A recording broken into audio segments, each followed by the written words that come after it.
Hey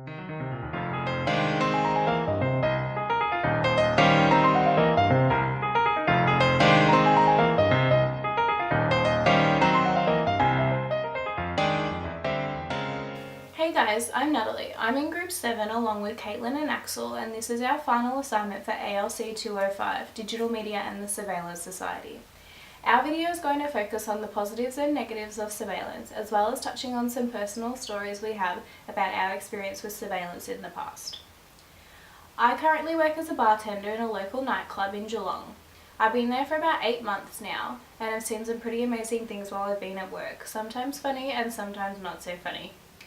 There are a number of CCTV cameras placed around the venue, as well as a scanning system that scans the ID of every person that enters the venue. By having these systems in place, we are able to monitor everything that is going on and see things we otherwise would miss. A few months ago, we spotted a couple of dodgy-looking guys wandering around the venue, but because it was such a busy night, there was no way we could keep a constant watch on them, so we turned to the security cameras to find out what was going on. Sure enough, they turned out to be drug dealers who were trying to sell their products to our patrons. We have a zero-tolerance policy for drug use in our venue, so we contacted the police immediately and were able to show them the footage, which then resulted in them being arrested and gained them a lifetime ban from our venue. With the help of our scanning system that operates at the door, it was so easy for the police to find out their names, ages, addresses, and what they looked like, which made it quick and easy to locate them in. Without the use of CCTV, we wouldn't have been able to show the police our footage, and they would most likely have gotten away with it and gone on to the next venue to continue selling their products and causing harm to many people. Although some people may think having a number of CCTV cameras operating within a venue like a nightclub is too much and an invasion of their privacy, we use them to keep our patrons safe and get the people who cause harm out of the venue and off the streets for good. So that's my experience with surveillance, and now Axel will go into more details about the negatives of surveillance in our society. Hi guys, so as Natalie has told you about her experience with surveillance, it is true that surveillance can be effective to prevent crime and also to spot the criminals. But aside from its effectiveness, surveillance still leaves us with an important question. Do we want to live in a surveillance society that might ensure protection for all, but yet privacy for no one? The thing why I'm telling you this is because surveillance has actually gone too far. Too much surveillance can be detrimental and leave people without privacy. So in 2013, Edward Snowden reveals us a big information that may change our perception towards surveillance. He exposed more than 7,000 top-secret documents that he stole from National Security Agency. The content within its document has made me shiver. The document said that NSA can be able to look through our private emails, our browser history, and even our laptop's camera. Therefore, is it necessary that in the name of protection, we need to leave our privacy for granted?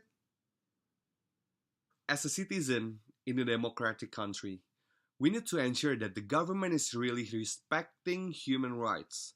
Otherwise, surveillance could violate human rights and the invasion of privacy could happen.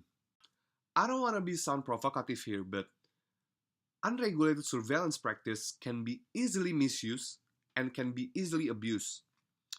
How if the data collected by the government from us can be used as the data to blackmail us, to invade our privacy? There is no guarantee that our data will be safe or will be used as necessary purposes. So the question is, do we want to live without privacy? Like we live naked without clothes?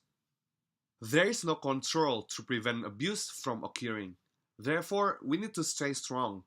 We need to stay safe and we need to stay alert whenever and wherever we are, because we will never know who is really watching us.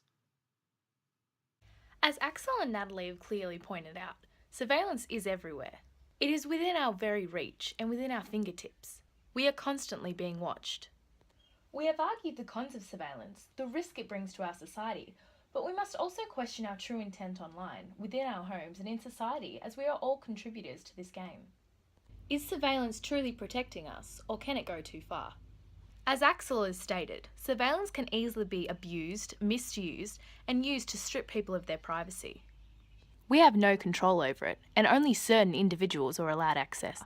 There are pros of surveillance. We have security to ensure that we are safe walking down the street at night. We have security cameras for when you're taking money out at night.